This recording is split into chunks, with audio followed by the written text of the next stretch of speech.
What's up, it's Pekachow, and I'm back with Kirby in the Forgotten Land. 5 months later. For those of you who have been living under a rock, Kirby finally managed to breach the Z-axis, and it was something else. I'm a little late to the Kirby in the Forgotten Land reviewing party, but oh well, that never stopped me. So today we will be looking at Kirby in the Forgotten Land and seeing why Kirby in the Forgotten Land will 100% win Game of the Year. So the game opens with a little cutscene that shows Kirby just hanging around Dreamland doing all his usual Kirby stuff until... Oh shit, here we go again. Looks like it's that day of the week again. You know, just the giant portal appearing from the sky, sucking everything up. Wait, why is Kirby just like leaving everything to get sucked up? Kirby! Oh, he deserved that. He deserved that one. Kirby finds himself washed up on a brand new world and decides to finally do his usual hero thing and searches for the Waddle Dees as well as a way to get back to Popstar.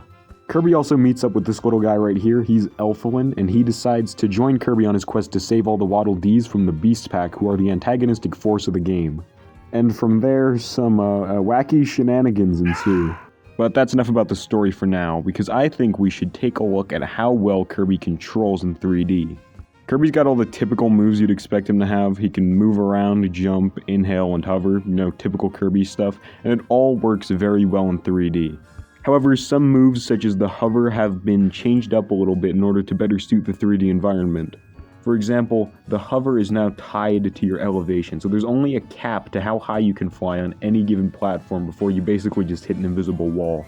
Kirby's also got some moves that are tied to the shoulder buttons, such as the slide, a manual swallow, no one uses the automatic swallow, so I'm just going to pretend like that doesn't exist, and a brand new revamped dodge. This is easily my favorite move in Kirby's base moveset because it is just so much fun to mess around with.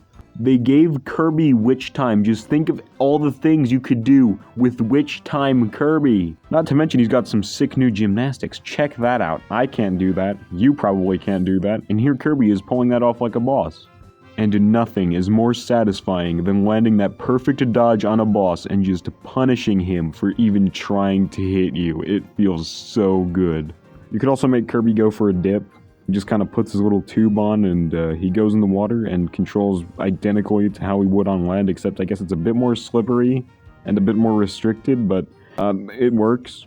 And of course, it's not a Kirby game without the copy abilities. Most of the time. Kirby has 12 base copy abilities this time around, not including upgrades, but we'll get to those in just a second. Let's stop getting ahead of ourselves. Now here's where I have a few problems, and most of them are just minor nitpicks, but still very small problems nonetheless. I'll start with probably my most nitpicky criticism of this entire video. I saw all the copy abilities in the trailer. I bought this one up myself, but man, it was such a bummer to not see like 1 or 2 copy abilities that weren't shown off in the trailers. But that's just a nitpick, as I said. What really matters is how good the copy abilities are, but unfortunately, a quarter of these copy abilities kinda blow. Ice's moveset feels super limited, which is saying something because most of Forgotten Land's abilities are pretty limited in terms of their moves. Ice Kirby only has 2 moves, and you'll probably only be using the Ice Breath. And my main gripe with the Ice Breath is that the only thing it really offers is being able to freeze things.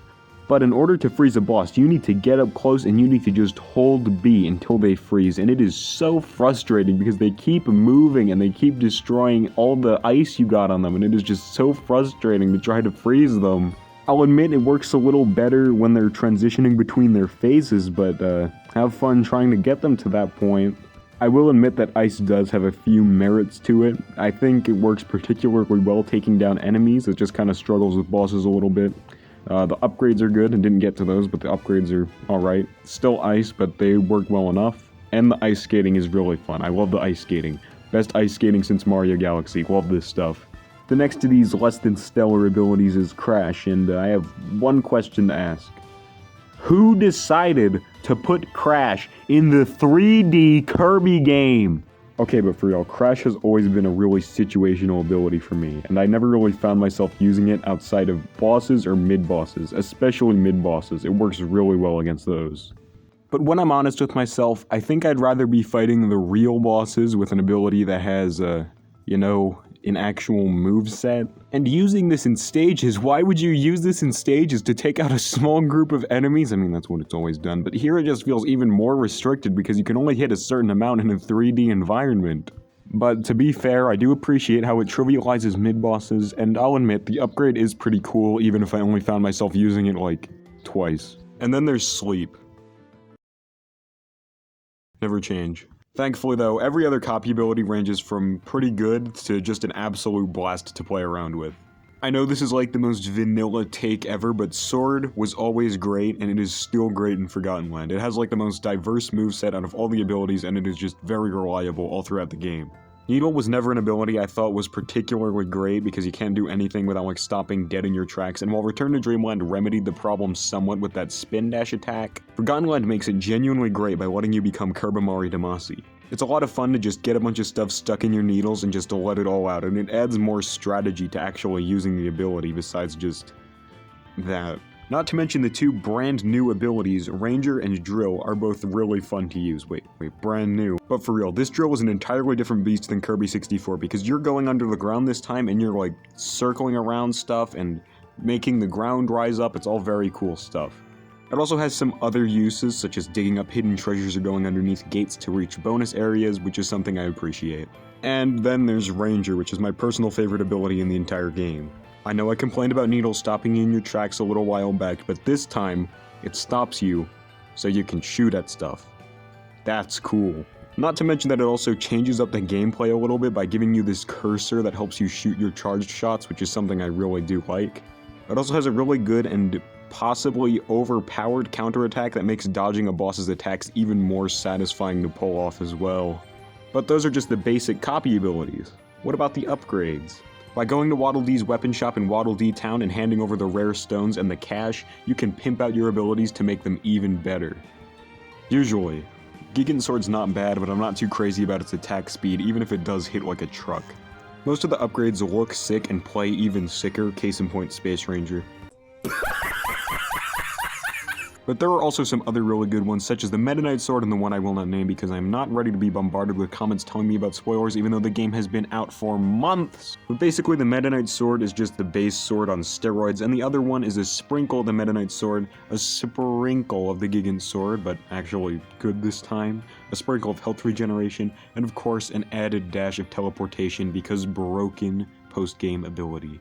Some other upgrades I found myself really enjoying were Dragonfire due to its amazing range and dash, basically all the hammer upgrades, yes, even Wild Hammer because all of them hit really hard, and Bombs upgrades because both of them have a high skill ceiling and a lot of potential for great strategic plays. Overall, I really do like the idea of upgrading copy abilities. The game has a very limited number of base copy abilities, so throwing in these upgrades prevents the game from ever getting stale while also cutting the workload for the devs a little bit. I'm cool with that. But of course, we can't talk about Forgotten Land's gameplay without bringing up the new big gimmick the game has, Mouthful mode. Starting with Return to Dreamland, every single main series Kirby game has had some sort of gimmick, and these range from, wow, this is awesome, to, wow, this kinda sucks, figuratively and literally. So where does Mouthful mode fall on the spectrum? It's no robot armor, but it's still pretty cool. So Mouthful mode basically works like this. You find an object in a stage, make Kirby cram it down his gullet, Kirby becomes object, Kirby does object things, and whether the Mouthful mode is good or bad really depends on whatever the hell Kirby's got in his mouth. There are some really good Mouthful modes like Car Mouth or Lightbulb Mouth, with the former being particularly fun to use due to it being basically just 3D wheel Kirby, and the latter being put to exceptional use in sections designed around it. And then there's Mouthful modes that are not so good, like the Storage Mouth. Storage Mouth is used like multiple times in a single level just to hide a few secrets. If you can find me someone who unironically says that this is the best Mouthful mode, I'll give you $100 over PayPal. Just leave your information in the comments below. I would never take your PayPal money. That's ridiculous. Not all Mouthful modes are created equal, but they add a lot of variety to the gameplay. One moment you'll be taking control of a roller coaster, and the next you'll turn into a giant water balloon and start terrorizing a parade.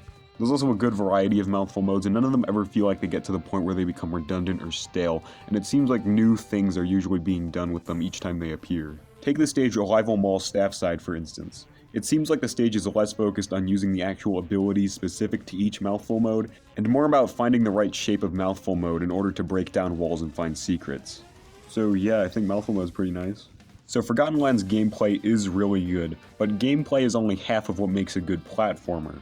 If the levels suck, then the game might just suck because of it. You're going to be spending most of your time playing stages, so they better be well designed.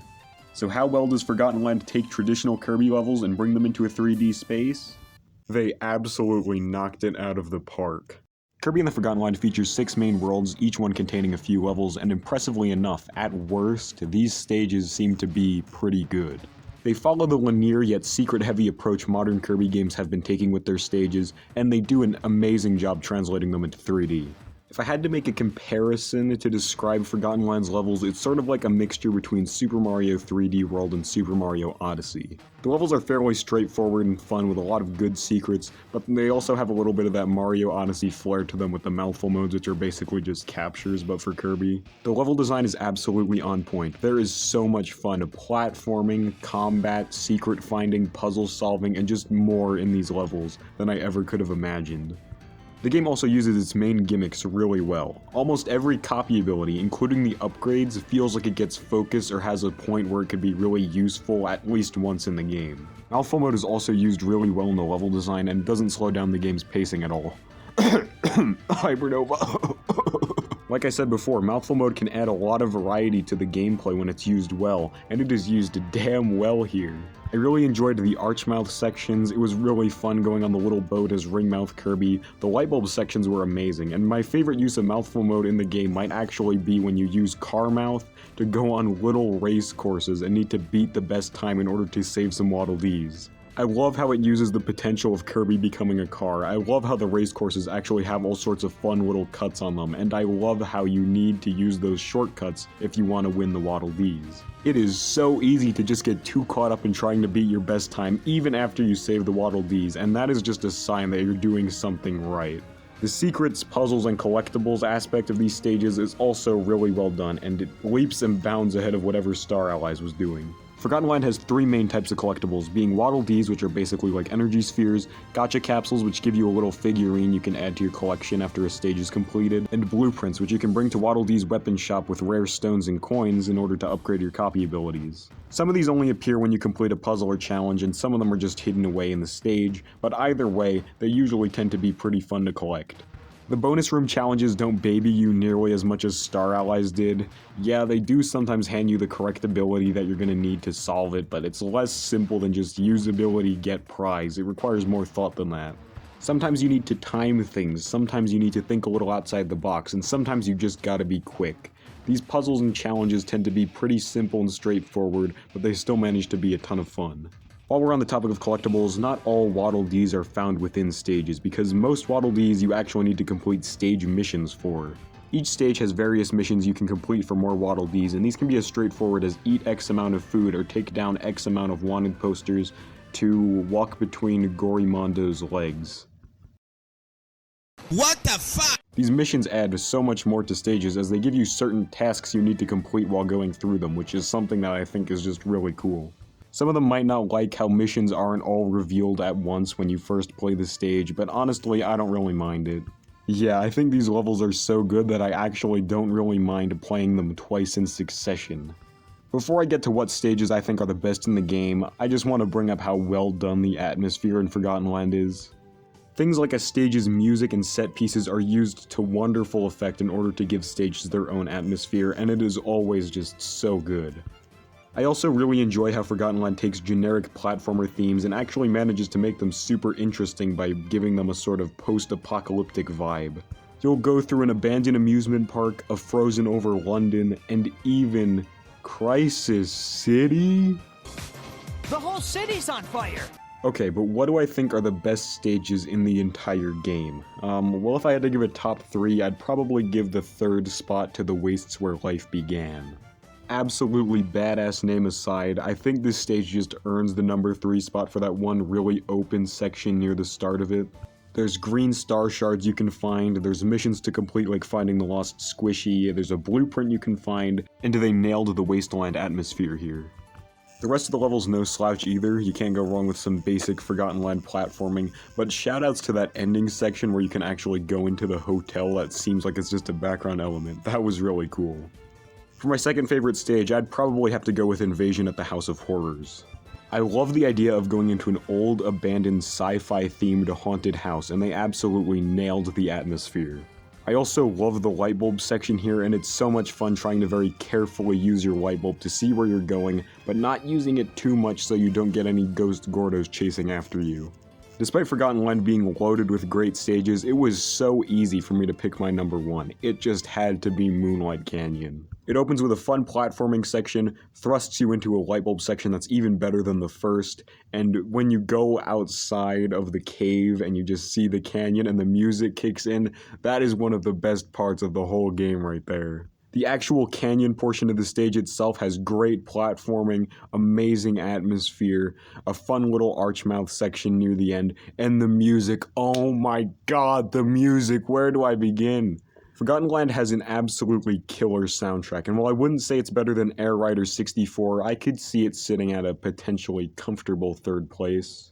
It just has so many amazing songs like Northeast Frost Street, Roar of DDD, and of course Moonlight Canyon, which is one of my favorite Kirby songs ever and easily the best one from this game for me. I mean, just take a listen to this stuff.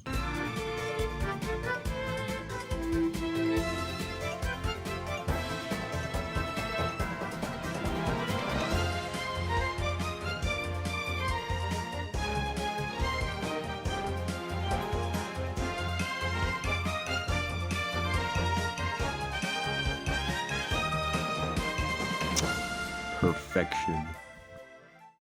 On the map, you'll also find these stages called treasure roads that can be unlocked by either completing main stages or just finding them on the map by inspecting certain areas. These are short timed challenge stages where Kirby takes on a certain copy ability or mouthful mode, and you basically need to use it in order to complete the stage and get a rare stone as your prize.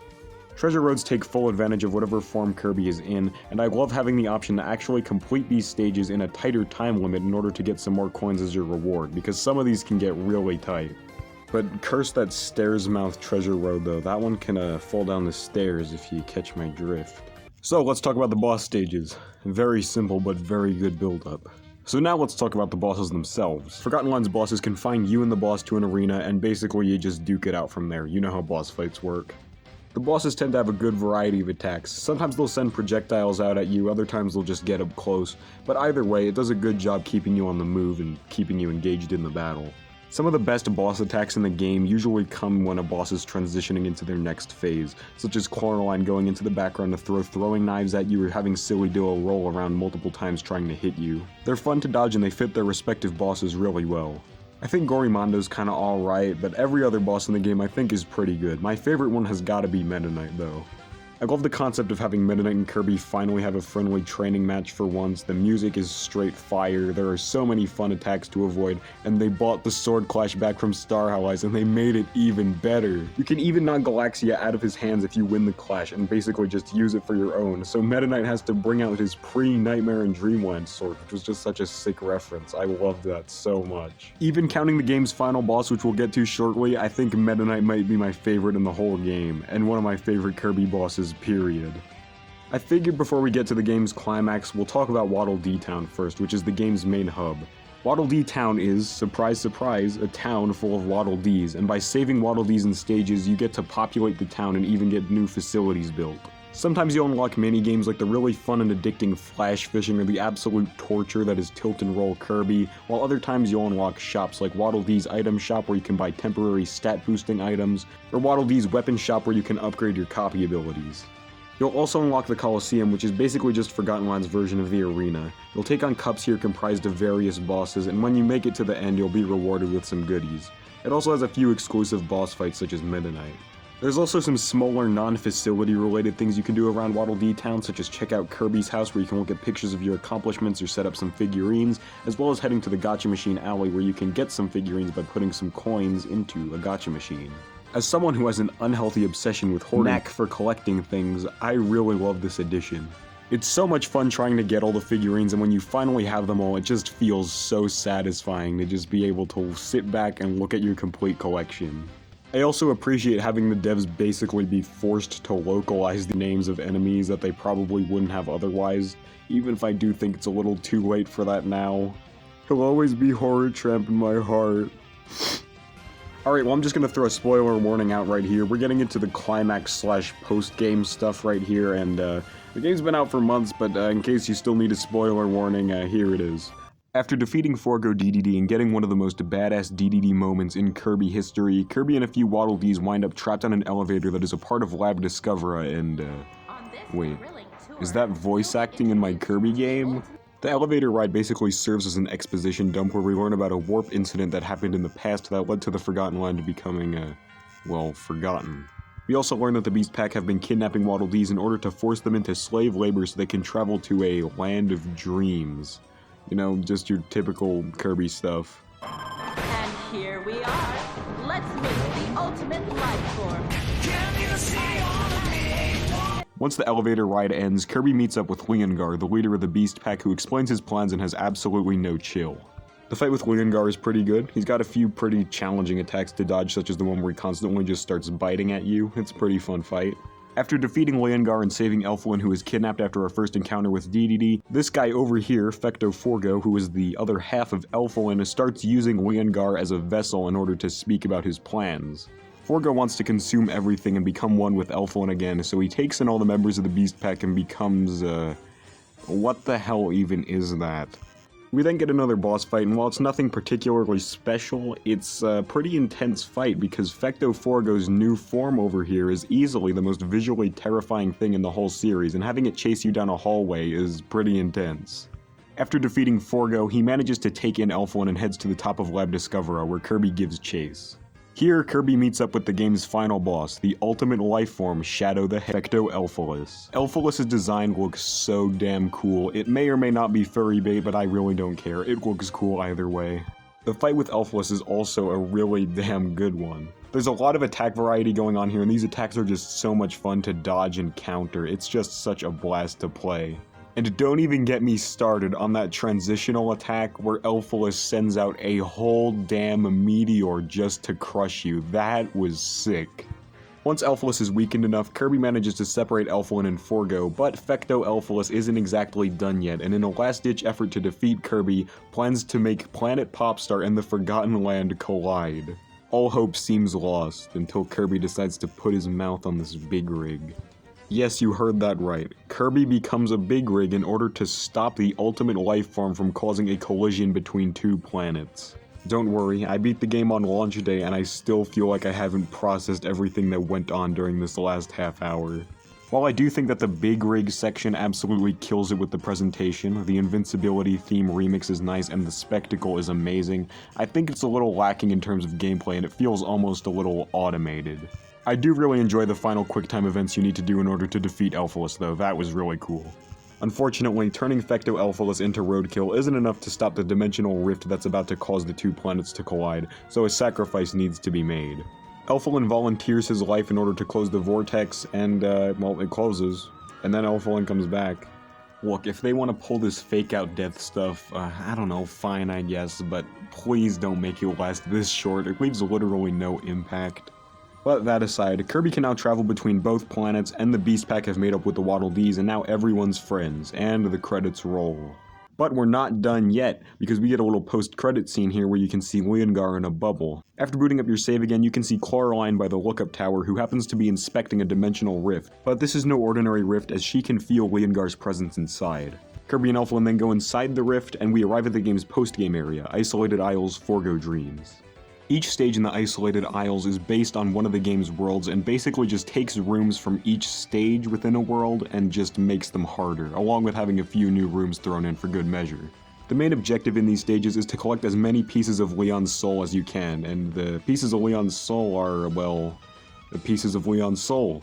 These soul pieces can be pretty challenging and fun to collect, and it always feels really good to just pull off a perfect run of the Forgo stage.